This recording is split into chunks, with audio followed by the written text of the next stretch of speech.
Muy buenas, mi nombre es Gleidis Pérez Rodríguez, del curso de Psicología Virtual de la Universidad de Investigación y Desarrollo. Vengo a exponer teorías de la personalidad. En las teorías de la personalidad vamos a mirar algunos autores y dentro de estos tenemos a Sigmund Freud. Sigmund Freud fue un médico neurólogo austriaco de origen judío. Fue el padre del psicoanálisis y una de las mayores figuras intelectuales del siglo XX. Él enfatiza el poder del inconsciente, los impulsos biológicos del sexo y la agresión y el inevitable conflicto de la primera infancia. Considera que todos ellos moldean y rigen nuestra personalidad. Dentro de todo lo que Freud describió, vamos a mirar los modelos topográficos que él realizó. Dentro de estos modelos topográficos, eh, miramos que son los que dividen la mente en tres regiones: el consciente, el preconsciente y el inconsciente. Aquí en esta parte miramos una imagen representada por un iceberg. Freud decía que el consciente incluía todas aquellas sensaciones y experiencias de las cuales tenemos conciencia en un momento dado. Él consideraba que el consciente era un aspecto limitado de la personalidad porque en un momento dado solo estamos conscientes de una pequeña parte de los pensamientos, las sensaciones y los recuerdos.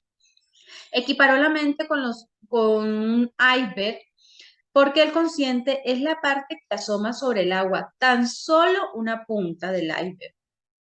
En el preconsciente, él decía que en el preconsciente era el almacén de los recuerdos, las percepciones y los pensamientos de los cuales no estamos conscientes en el momento, pero que podemos traerlo fácilmente a la conciencia. Tenemos también el inconsciente, o sea que es la parte grande e invisible que está debajo de la superficie. Es la más importante, porque este es el punto focal de la teoría del psicoanálisis. Sus vastas y oscuras profundidades albergan los instintos, esos deseos y anhelos que dirigen nuestras conductas. Por eso es el depósito de fuerzas que no podemos ver y tampoco podemos controlar. Ahora vamos a observar el modelo estructural. En este caso, se destaca la separación de la mente en tres instancias que se desarrollan a lo largo de la infancia. Para establecer con mayor claridad la tensión entre el inconsciente, que busca expresión, y la conciencia, que trata de frenar las fuerzas del inconsciente, Freud describió tres estructuras de la personalidad. Tenemos el yo, el superyo y el ello. El yo es la parte racional y competente de la personalidad. Es la estructura de la personalidad más consciente. El superyo está formado por las reglas e ideales de la sociedad que el individuo ha internalizado. Algo del superyo es consciente, pero mucho de él permanece en el inconsciente. Por último, tenemos el ello. Es primitivo y la fuente de los impulsos biológicos, por eso es inconsciente. Ahora vamos a analizar el modelo dinámico. El concepto dinámico hace referencia a un conflicto entre dos fuerzas que se producen en la mente. Los impulsos, que son fuerzas distintas, se buscan la gratificación y las defensas que procuran inhibir a las anteriores. Miramos que la ansiedad es una señal del peligro inminente, una amenaza para el yo, que se debe contrarrestar o evitar. El yo debe disminuir el conflicto entre las exigencias del yo y las estructuras de la sociedad o el superyo. Según Freud, este conflicto siempre está presente porque los instintos nunca dejan de presionar para su satisfacción y los tabúes de la sociedad no cesan de operar para limitar esa satisfacción. Por eso Freud propuso tres tipos de ansiedad, que es la ansiedad ante la realidad, la ansiedad neurótica y la ansiedad moral. Freud Por ello, postuló varios mecanismos de defensas y señaló que rara vez utilizamos solo uno, porque generalmente nos defendemos contra la ansiedad utilizando varios al mismo tiempo. Dentro de estos mecanismos de defensas, podemos ver que está la negación, la represión, el desplazamiento, la proyección, la regresión, la introyección, la racionalización, la identificación con el agresor, la agresión contra el propio ser. Y vamos a mirar dos de estos casos que son el desplazamiento. El desplazamiento eh, implica transferir los impulsos del ello procedente de un objeto amenazador o inevitable a otro sustituto que esté disponible. Aquí en esta imagen podemos observar cómo un padre de familia llega a su casa de pronto con un problema que tuvo en su trabajo, con el jefe, y él, esa carga que trae, la desplaza hacia su esposa. De pronto una mala palabra, un maltrato. Y ella lo que hace es que esa forma de sentirse la desplaza hacia su hijo. Y este niño entonces desplaza todo lo que recibió hacia su juguete. Aquí, en la identificación con el agresor, eh, podemos ver que el individuo se identifica con la persona que le hace daño. Aquí vamos a mirar ahora el modelo genético. En este modelo se describen las 5 fases del desarrollo psicosexual, que es la fase oral, la fase anal, la fase fálica, la fase en latencia y la fase genital. En la fase oral podemos mirar que ocurre desde el nacimiento hasta la edad de 1 año aproximadamente. Durante esta fase, la zona erógena es la boca y las actividades placenteras se centran alrededor de la alimentación. Al principio, en la fase oral erótica, el lactante pasivamente recibe la realidad, tragando lo que es bueno o menos pasivamente, escupiendo lo que es desagradable. Pero más tarde, en la fase oral, una segunda etapa llamada sadismo oral involucra el desarrollo de un papel más activo, resumido podemos decir al morder. En la fase anal, durante el segundo y el tercer año, el placer del niño se experimenta en una parte diferente del cuerpo. Esta es el ano. El deseo del niño por controlar sus movimientos intestinales está en conflicto con la demanda social del entrenamiento para ir al baño. El placer se experimenta al principio a través de la nueva habilidad de retener las heces, la fase anal retentiva, y luego en la experiencia de la defecación a voluntad, la fase anal expulsiva. Ahora vamos a mirar la fase fálica. Se desarrolla de 3 a 5 años, donde ocurre la masturbación e identificación del rol sexual. Es el conflicto, aquí se desarrolla el conflicto de Edipo, el conflicto de letra, la moralidad y que está en el superyo.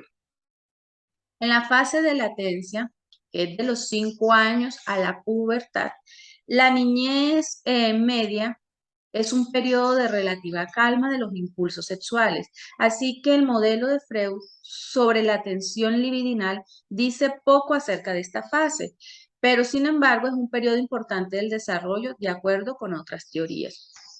En la fase genital, en esta fase, empieza la pubertad, en contraste con los objetos sexuales autoeróticos y de la fantasía del niño fálico, el adulto genital desarrolla la capacidad de experimentar y satisfacción sexual con un objeto del sexo opuesto. Ahora vamos a mirar el modelo económico.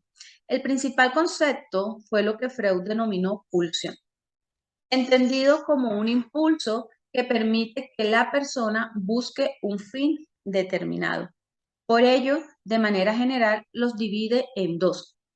Tenemos eros, que es el instinto de vida, motiva los comportamientos de mantenimiento de la vida y el amor. Al principio, Freud sintió que toda libido era de esta clase y es la energía descrita por lo general en su teoría. Pero más tarde postuló una segunda forma de energía psíquica, también innata, Thanatos. Es el instinto de muerte, es una fuerza destructiva que nos dirige de manera inevitable hacia la muerte. El último alivio a la tensión de vivir. Motiva toda clase de agresiones, incluyendo la guerra y el suicidio. Ahora estudiaremos a Carl Jung, otro autor que hablaba de la teoría de la personalidad, pero él lo hizo desde el neopsicoanálisis.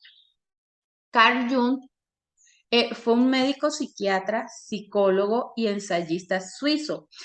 Él fue una figura clave en la etapa inicial del psicoanálisis, posteriormente fundador de la Escuela de Psicología Analítica, también llamado Psicología de los Complejos y Psicología Profunda.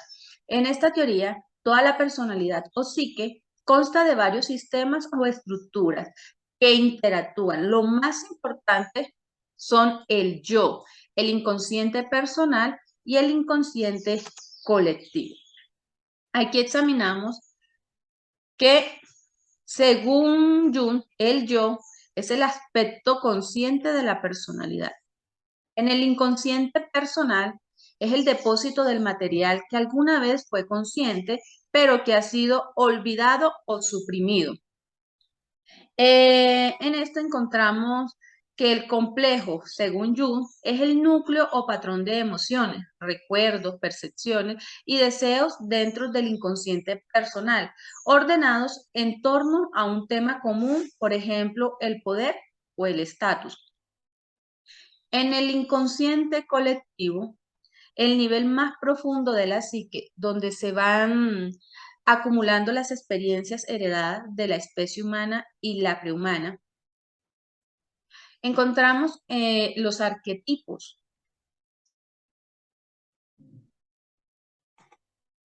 En estos arquetipos vemos que son imágenes de las experiencias universales contenidas en el individuo. Ellos están más desarrollados que otros. Entonces, en estas imágenes, en el inconsciente colectivo, el héroe, la madre, el niño, Dios, la muerte, el poder y el viejo sabio, varios de ellos están más desarrollados que otros e influyen en la psique de forma más consciente. Algunos de estos arquetipos centrales son la persona, el ánima, el animus, la sombra y el sí mismo. En las actitudes podemos ver extroversión e introversión, que son la percepción consciente del ambiente y muestra reacción frente a él. Dependen en gran medida de dos actitudes mentales, que son la extroversión y la introversión. En la extroversión, miramos que es una actitud de la psique que se caracteriza por su orientación hacia el mundo exterior y la gente. En la introversión, miramos que es una actitud de la psique que se caracteriza por su orientación, es una actitud de la psique que se caracteriza por su orientación hacia los propios pensamientos y sentimientos. Ahora vamos a ver los tipos psicológicos de Jung. Él propuso 8 tipos psicológicos basados en la interacción de las actitudes y de las 4 funciones. Aquí encontramos el reflexivo extrovertido, que es el lógico, objetivo y dogmático. Segundo, encontramos el sentimental extrovertido, que es emotivo, sensible, sociable, más común entre las mujeres que entre los hombres. Ahora, como tercero, el perceptivo extrovertido, es la persona sociable, amante de los placeres y adaptable. En el intuitivo extrovertido, es una persona creativa, capaz de motivar a otros y de aprovechar las oportunidades. En el reflexivo introvertido, es el más interesado en las ideas que en las personas. El sentimental introvertido es reservado, poco expresivo, pero capaz de experimentar emociones profundas. El perceptivo introvertido es indiferente en apariencia, pero se expresa en actividades estéticas. Y por último, el intuitivo introvertido, que es el interés por el inconsciente más que por la realidad cotidiana. Según Jung, propone que lo que queremos llegar a ser y también lo que hemos sido determinan la personalidad. Jung adoptó una perspectiva más larga de la personalidad que Freud, quien se concentró en los primeros años de vida y consideraba que después de los 5 años se registra muy poco desarrollo. Miramos que en los primeros años de vida, en la niñez, el desarrollo del yo empieza cuando el niño distingue entre el sí mismo y los otros. De la pubertad a la niñez temprana, los adolescentes se deben adaptar a las exigencias crecientes de la realidad. Se centra en el exterior, la educación, la carrera y la familia predomina la conciencia. En la edad madura, que es el periodo de transición en que el centro de la personalidad se desplaza del exterior al interior con el propósito de equilibrar el inconsciente con la conciencia. En la individuación, eh, es el estado de salud psicológico que se deriva de la integración de todos los aspectos conscientes e inconscientes de la personalidad. Ahora vamos a mirar algunos principios que postuló Jung y encontramos el principio de los opuestos. Es una idea de Jung según la cual el conflicto entre tendencia o procesos antagónicos es indispensable para generar energía psíquica. El principio de equivalencia es una redistribución constante de energía dentro de una personalidad. Cuando la energía consumida en ciertos estados o actividades se debilita o desaparece, es transferida a otra parte de la personalidad. Miramos el principio de entropía. Es la tendencia a lograr el equilibrio dentro de la personalidad. Lo ideal es que la energía psíquica esté distribuida en igual cantidad entre todas las estructuras de la personalidad. Ahora vamos a mirar nuestro último autor, que es Alfred Adler. Él fue un médico y psicoterapeuta austriaco, fundador de la escuela conocida como psicología individual. Fue un colaborador de Sigmund Freud y cofundador de su grupo, pero se apartó en el año 1911 al divergir sobre distintos puntos de la teoría psicoanalítica. Afirmaba que cada persona es esencialmente un ser social. La personalidad está formada por nuestras interacciones sociales y el entorno único, no por nuestros esfuerzos para satisfacer las necesidades biológicas. A diferencia de Freud, eh, él creía que el sexo es el factor definido de la personalidad. Adler minimizó el papel del sexo en su sistema. Según él, el consciente, no el inconsciente, es el núcleo de la personalidad. En lugar de ser guiados por fuerzas que no podemos ver ni controlar, más bien participamos activamente en la creación de nosotros mismos y en la elección de nuestro futuro. Según Adler, existen unos sentimientos de inferioridad. Esto se refiere a un estado normal de todas las personas, fuente del esfuerzo humano.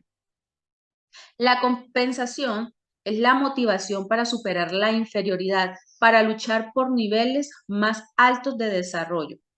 En el complejo de inferioridad, que es el estado que se presenta cuando un individuo no es capaz de compensar sus sentimientos normales de inferioridad, en el complejo de superioridad es el estado que se presenta cuando un individuo compensa exageradamente los sentimientos normales de inferioridad.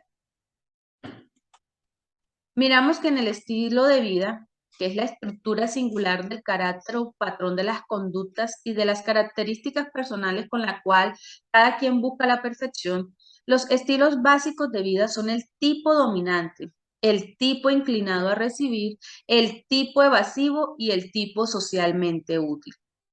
En el interés social, potencialmente innato para cooperar con la gente con el fin de alcanzar metas personales o sociales. Adler también propuso un orden de nacimiento y él decía que una de las aportaciones más duraderas es esta idea de que el orden de nacimiento es una influencia social importante en la niñez, porque a partir del cual construimos nuestro estilo de vida. Aun cuando los hermanos tienen los mismos padres y viven en la misma casa, su ambiente social no es idéntico. Ser mayor o menor que otros hermanos y estar expuestos a otras actitudes de los padres crea condiciones diferentes en la niñez que contribuyen a determinar la personalidad. Él escribió sobre 4 situaciones. Miramos el primogénito o el hermano mayor. Es una persona complaciente, responsable, confiable, cautelosa, pero quizás de pronto un poco mandona y controladora. El segundo hijo se cree que a menudo se deja de lado, se ignora, por lo que tiende a ser el pacificador. El hijo menor es egocéntrico, manipulador, divertido, entretenido y encantador. Se cree que es porque debe hacer más esfuerzo para llamar la atención, mantener su independencia y placer diferente de sus hermanos, pero también se cree que él tiene varios padres y varias madres. En el hijo único, ellos tienden a ser egocéntricos, independientes, ávidos de aprobación y maduros. Y la importancia de la personalidad en el ser humano, desde mi quehacer psicológico, lo puedo mirar que sí es importante estudiar las teorías de la personalidad, ya que esto nos ayuda a fundamentar bases para determinar los patrones normales o anormales en la conducta de un individuo, porque esto nos ayuda a prevenir, diagnosticar y tratar de manera adecuada conductas similares a las estudiadas. Podemos mirar que estudiar las teorías de la personalidad en el ámbito psicológico nos ayuda a atender los diferentes tipos de problemas que actúan en las personas que habitan en nuestro mundo. Y es importante porque tienen la personalidad, la miramos que a través de ella los psicólogos pueden darse cuenta de los diversos tipos de problemas o enfermedades que tiene este individuo. Y esta es una ciencia muy interesante porque con ella se aprende los caracteres de cada tipo de persona.